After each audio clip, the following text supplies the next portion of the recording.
Dugaan konsleting listrik sebuah rumah milik Iwayan Priyadi yang beralamat di Banjarkubu, Kelurahan Kubu, Kecamatan Bangli, ludes terbakar. Tidak ada korban jiwa dalam peristiwa tersebut, namun kerugian material ditafsir mencapai 120 juta rupiah.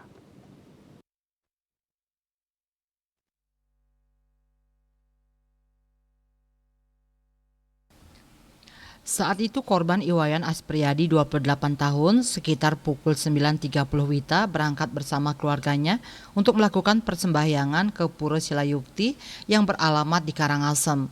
Kemudian korban bersama keluarga meninggalkan rumah dalam keadaan sepi. Sekitar pukul 9.45 WITA, tetangga korban Niketut Saryani awalnya sedang menjemur pakaian di depan rumah melihat kepulan asap dari rumah milik korban.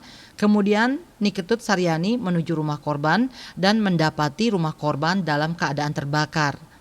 Selanjutnya, Saryani meminta bantuan kepada Iketut Wardike bahwa rumah milik korban terbakar.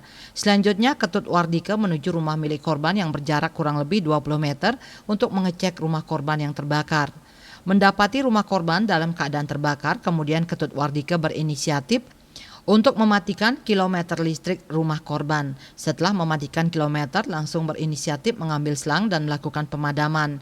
Mengetahui adanya kebakaran, warga Ninengah Juliani meminta bantuan kepada warga setempat dan menghubungi korban yang pada saat itu dalam perjalanan dan menghubungi pemadam kebakaran melalui telepon. Sekitar pukul 10 WITA, 2 unit mobil pemadam kebakaran Pemka Bangli tiba di rumah korban dan sekitar pukul 10.30 WITA, api berhasil dipadamkan oleh 2 unit mobil pemadam kebakaran Pemka Bangli. Personil Polsek Bangli beserta personil identifikasi Satreskrim Polres Bangli melaksanakan olah TKP. Atas kejadian tersebut, korban mengalami kerugian sekitar 120 juta rupiah. Tim Liputan Bali TV.